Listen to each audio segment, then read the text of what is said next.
Assalamualaikum warahmatullahi wabarakatuh. Salam, Om Swastiastu, Namo Buddhaya, Salam Kebajikan, dan salam sejahtera bagi kita semua. Perkenalkan, nama saya Nabila Kalisa. Saya dari kelas 2D dengan NIM 6670230124. Di sini, saya akan membuat video perihal tugas ujian tengah semester dengan tema yaitu analisis sistem politik di Indonesia pasca pemilihan presiden tahun 2024 dengan mata kuliah Sistem Politik Indonesia dengan dosen pengampu Bu Eli Nurlia SIP MSI.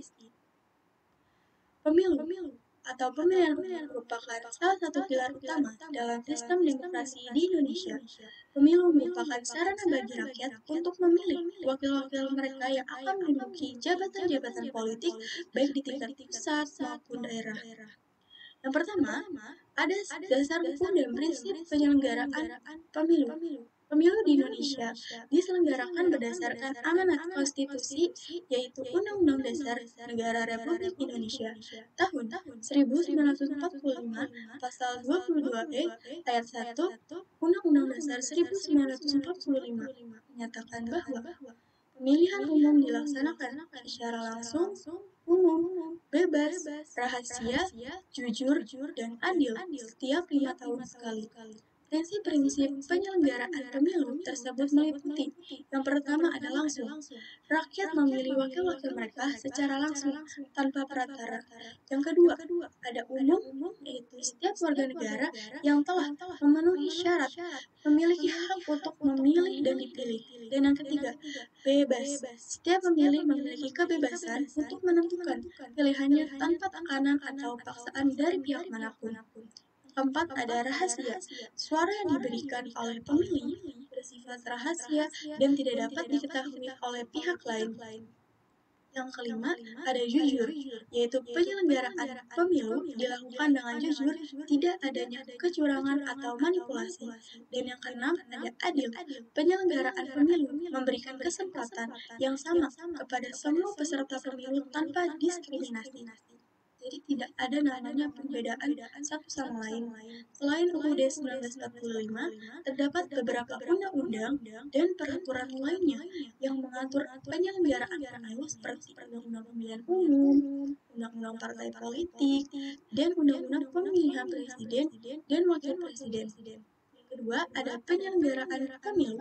Penyelenggaraan pemilu di Indonesia dikoordinasikan oleh Komisi Pemilihan Umum atau KPU dan diawasi oleh Badan Pengawas Pemilu atau Bawaslu. KPU merupakan lembaga negara yang bersifat nasional, tetap, dan mandiri dalam menyelenggarakan pemilu. Sementara itu, Bawaslu bertugas untuk mengawasi penyelenggaraan pemilu di seluruh wilayah negara Kesatuan Republik Indonesia. Struktur penyelenggara pemilu terdiri dari yang pertama ada KPU pusat, yang kedua ada KPU provinsi, yang ketiga ada KPU kabupaten atau kota, yang keempat ada panitia pemilihan kecamatan atau PPK, yang kelima ada panitia pemungutan suara atau PPS, yang keenam ada kelompok penyelenggara pemungutan suara atau KPPS. Selain itu, terdapat juga Bawaslu di tingkat pusat, provinsi, dan kabupaten atau kota, serta Panwaslu di tingkat kecamatan dan desa atau kelurahan. Yang ketiga ada jenis pemilu di Indonesia. Di Indonesia terdapat beberapa jenis pemilu yang diselenggarakan antara lain. Yang pertama ada pemilihan umum anggota Dewan Perwakilan Rakyat atau DPR. Kemudian ada Dewan Perwakilan Daerah atau DPD dan Dewan Perwakilan Rakyat Daerah atau DPRD. Pemilu ini dilaksanakan untuk memilih wakil-wakil rakyat yang akan menduduki kursi di lembaga legislatif baik di tingkat pusat, DPR, dan DPD maupun daerah yaitu DPRD provinsi dan DPRD kabupaten atau kota. Yang kedua ada pemilihan umum presiden dan wakil presiden. Pemilu ini diselenggarakan untuk memilih presiden dan wakil presiden yang akan memimpin pemerintahan di tingkat pusat. Yang ketiga ada pemilihan kepala daerah atau pilkada. Pilkada dilaksanakan untuk memilih gubernur dan wakil gubernur di tingkat provinsi, serta bupati dan wakil bupati atau wali kota dan wakil wali kota di tingkat kabupaten atau kota. Yang keempat, ada tahapan penyelenggaraan pemilu, di mana penyelenggaraan pemilu di Indonesia melalui beberapa tahapan antara lain. Yang pertama ada perencanaan dan penyusunan jadwal. KPU menyusun perencanaan dan jadwal penyelenggaraan pemilu, termasuk penetapan tahapan, kemudian program dan anggaran. Yang kedua adalah pemutakhiran data pemilu, yaitu proses ini meliputi pemutakhiran daftar pemilih, penyusunan daftar pemilih sementara, dan penyusunan daftar pemilih tetap. Yang ketiga ada pencalonan dan penetapan peserta pemilu. Partai politik atau perseorangan mendaftarkan diri sebagai peserta pemilu, kemudian KPU melakukan verifikasi dan penetapan peserta pemilu yang memenuhi syarat. Yang keempat ada kampanye. Peserta pemilu melakukan kampanye sesuai dengan jadwal dan aturan yang berlaku. Yang kelima ada pemungutan dan penghitungan suara. Pemilih memberikan suaranya di tempat pemungutan suara atau TPS. Kemudian dilakukan penghitungan suara secara berjenjang dari tingkat TPS hingga tingkat nasional. Yang keenam ada penetapan hasil pemilu. KPU menetapkan hasil akhir pemilu berdasarkan rekapitulasi perhitungan suara dari seluruh wilayah. Yang ketujuh ada penyelesaian sengketa pemilu. Apabila terjadi sengketa terkait hasil pemilu, pihak-pihak yang bersengketa dapat mengajukan gugatan ke Mahkamah Konstitusi atau MK untuk diselesaikan. Yang kedelapan ada pengucapan sumpah atau janji dan pelantikan. Calon terpilih mengucapkan sumpah atau janji sebelum dilantik dan memulai masa jabatannya. Yang kelima ada partisipasi masyarakat dalam pemilu. Partisipasi masyarakat dalam pemilu merupakan unsur penting dalam proses demokrasi. Bentuk-bentuk partisipasi masyarakat dalam pemilu antara lain. Yang pertama, ada menggunakan hak pilih, di mana warga negara yang memenuhi syarat harus menggunakan hak pilihnya dalam pemilu untuk memilih wakil-wakil mereka. Yang kedua, ada menjadi peserta pemilu. Warga negara dapat mendaftarkan diri sebagai calon anggota legislatif atau calon kepala daerah sesuai dengan persyaratan yang berlaku. Yang ketiga adalah menjadi pemantau pemilu. Masyarakat dapat terlibat dalam pemantauan independen dalam proses penyelenggaraan pemilu untuk memastikan pelaksanaannya berjalan dengan jujur dan adil. Yang keempat ada berpartisipasi dalam sosialisasi dan pendidikan.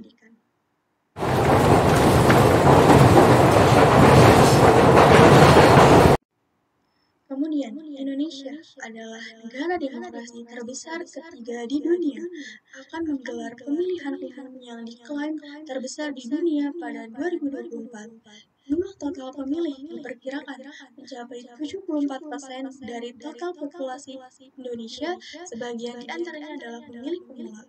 Lebih dari 200 juta pemilih di dalam negeri dan 1,75 juta diaspora Indonesia di seluruh dunia akan mendatangi tempat pemungutan suara untuk memilih presiden dan wakil presiden berikutnya.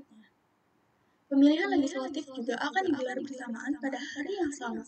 Sejauh ini, 3 koalisi besar terbentuk mengikuti figur yang bertarung pada pemilu 2024. Ada Ganjar Pranowo, kemudian Anies Baswedan, dan Prabowo Subianto. Potensi penyalahgunaan wewenang, terbajaknya sistem demokrasi, hingga ancaman suburnya politik dinasti dinilai pengamat politik akan mewarnai jalannya pemilihan presiden 2024. Menyikapi putusan Mahkamah Konstitusi atau MK tentang batas usia capres dan cawapres. Putusan ini dianggap membuka jalan bagi putra Presiden Joko Widodo yaitu Gibran Rakabuming Raka, di mana dia menjabat sebagai wali kota Surakarta yang baru berusia 36 tahun untuk bertarung dalam pemilihan presiden mendatang, sekaligus menguatkan tudingan bahwa Jokowi dan Gibran melanggengkan dinasti politik. Pada Senin, 27 November, Komisi Pemilihan Umum atau KPU menggelar deklarasi kampanye damai pemilu tahun 2024. Dihadiri 3 pasangan calon presiden dan calon wakil presiden yang bertarung dalam pemilihan presiden tahun 2024. Mereka adalah pasangan nomor urut 1 yaitu Anies Baswedan dan Muhaimin Iskandar dengan gelar namanya yaitu Amin. Pasangan nomor urut 2 yaitu Prabowo Subianto dan Gibran Rakabuming Raka. dan pasangan nomor urut 3 yaitu Ganjar Pranowo dan Mahfud MD. Deklarasi kampanye damai pemilu ini menandai awal mula masa kampanye pemilihan presiden 2024 yang dimulai dari 28 November 2023 hingga 10 Februari 2024. Selama masa kampanye, KPU menggelar debat calon wakil presiden dan calon presiden sebanyak 5 kali. Dalam pemilu 2024, generasi muda berusia 22 sampai 30 tahun akan mendominasi pemilih secara nasional dengan porsi 56% atau sekitar 140 juta. Separuh dari mereka akan menjadi pemilih pemula. Selain dinasti politik, potensi polarisasi, misi informasi, dan disinformasi di media sosial masih menjadi isu utama menjelang pemilu 2024.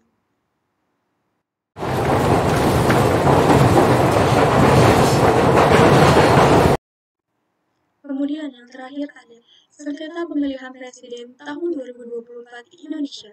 Pemilihan presiden tahun 2024 di Indonesia telah usai. Namun, hasil pemilu tersebut menuai kontroversi dan sengketa dari salah satu calon presiden dan pendukungnya.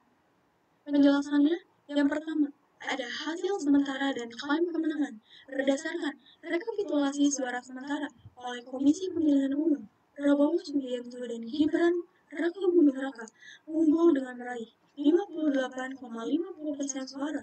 Sementara itu, Anies Baswedan dan Muhaimin Iskandar memperoleh 24,95% suara dan Ganjar Pranowo serta Mahfud MD memperoleh 16,47% suara.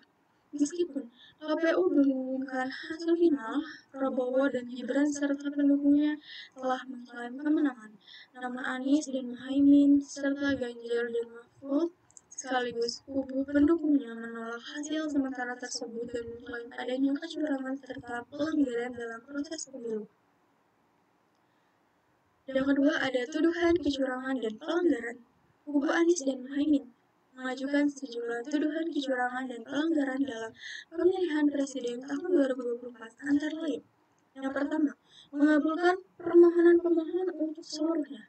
Yang kedua adalah menyatakan batal keputusan KPU nomor 360 tahun 2024 tentang penetapan hasil pemilihan umum presiden dan wakil presiden, anggota Dewan Perwakilan Rakyat, Dewan Perwakilan Daerah, Dewan Perwakilan Rakyat Daerah Provinsi, dan Dewan Perwakilan Rakyat Daerah Kabupaten atau Kota secara nasional dalam pemilihan umum tahun 2024 yang ditetapkan pada hari Rabu 20 Maret 2024 pukul 22:19 waktu Indonesia Barat, sepanjang diktum ke-1.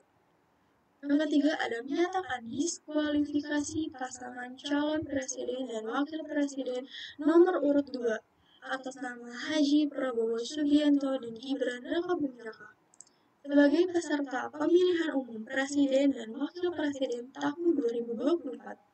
Yang keempat, menyatakan batal keputusan KPU nomor 1632 tahun 2023 tentang penetapan pasangan calon peserta pemilihan umum presiden dan wakil presiden tahun 2024 tertanggal 13 November 2023 dan keputusan KPU nomor 1644 tahun 2023 tentang penetapan nomor urut pasangan calon peserta pemilihan umum presiden dan wakil presiden tahun 2024 tertanggal 14 November 2023 sepanjang berkaitan dengan penetapan pasangan calon peserta dan penetapan nomor urut 2 atas nama Haji Prabowo Subianto dan Gibran Raka Buming Raka memerintahkan kepada KPU untuk melakukan pemungutan suara ulang pemilihan umum presiden dan wakil presiden tahun 2024 tanpa mengikutsertakan pasangan calon presiden dan wakil presiden nomor urut 2 atas nama Haji Prabowo Subianto dan Gibran Raka Buming Raka. Yang keenam ada memerintahkan kepada Bawaslu RI untuk melakukan supervisi dalam rangka pelaksanaan amar putusan ini. Yang ketujuh, memerintahkan kepada Presiden untuk bertindak netral dan tidak memobilisasi aparatur negara serta tidak menggunakan APBN sebagai alat untuk menguntungkan salah satu pasangan calon dalam pemungutan suara ulang. Yang kedelapan, ada memerintahkan kepada Polri beserta jajarannya untuk melakukan pengamanan proses pemungutan suara ulang Presiden dan Wakil Presiden secara netral dan profesional. Yang kesembilan, ada memerintahkan kepada TNI beserta jajarannya untuk membantu pengamanan proses pemungutan suara ulang Presiden dan Wakil Presiden sesuai dengan kewenangannya. Sedangkan isi sengketa dari Ganjar dan Mahfud antara lain yang pertama, ada mengabulkan permohonan pemohon untuk seluruhnya.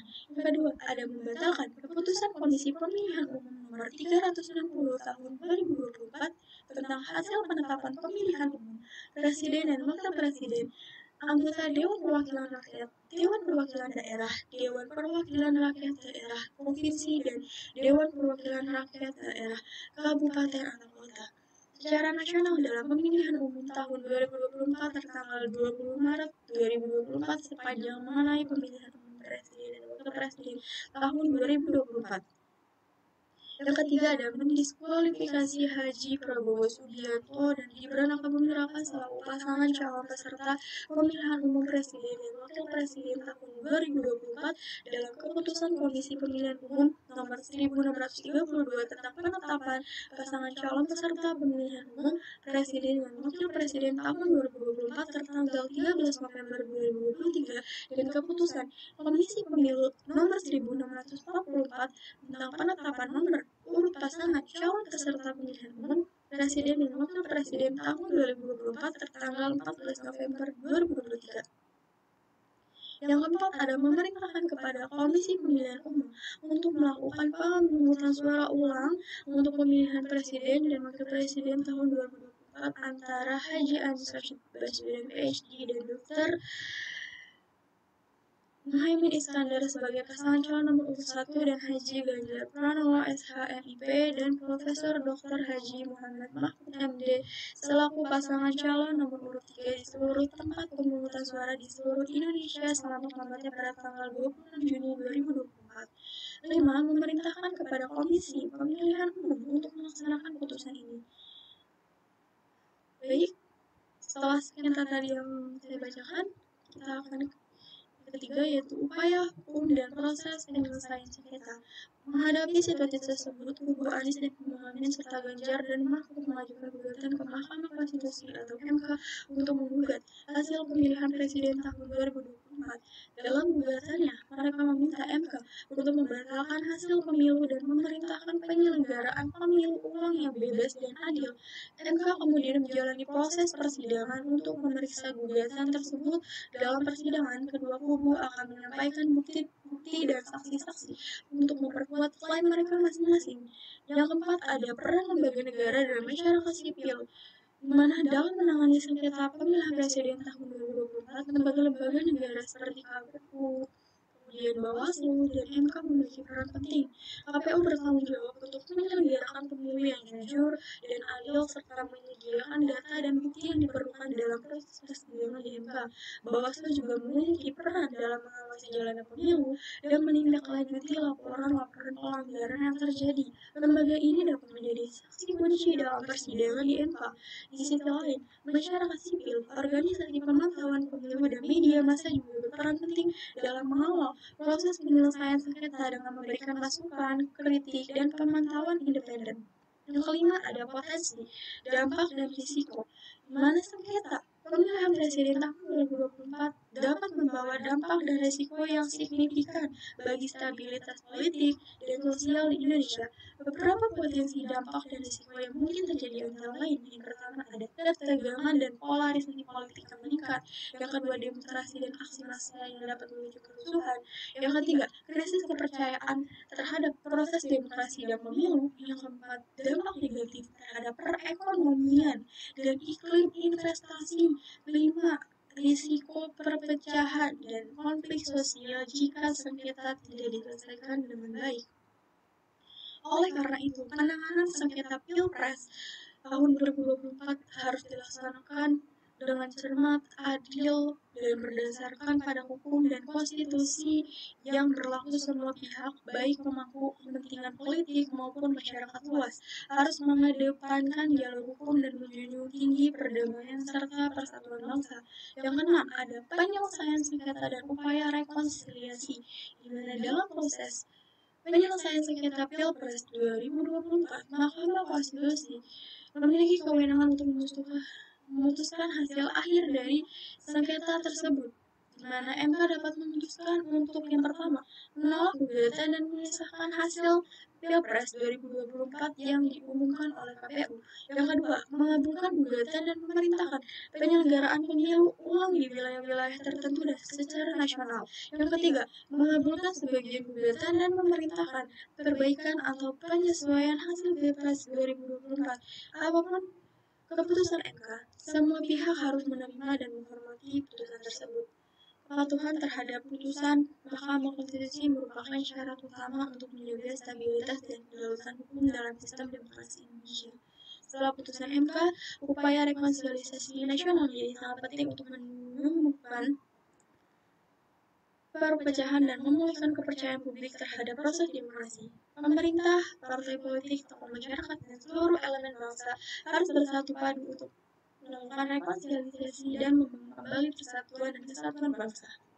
Dan untuk hasil dari sidang sengketa dari pemilihan presiden tersebut adalah pasangan dari Prabowo dan juga Gibran tetap unggul dalam pemilihan presiden tahun 2024 dan dinyatakan menjadi presiden terpilih dan wakil presiden terpilih di tahun 2024. Jokowi tidak dinyatakan bersalah dalam rekonsiliasi dinasti politik yang terjadi dalam keluarganya. Baik, sekian dari saya. Kurang lebihnya mohon maaf. Assalamualaikum warahmatullahi wabarakatuh.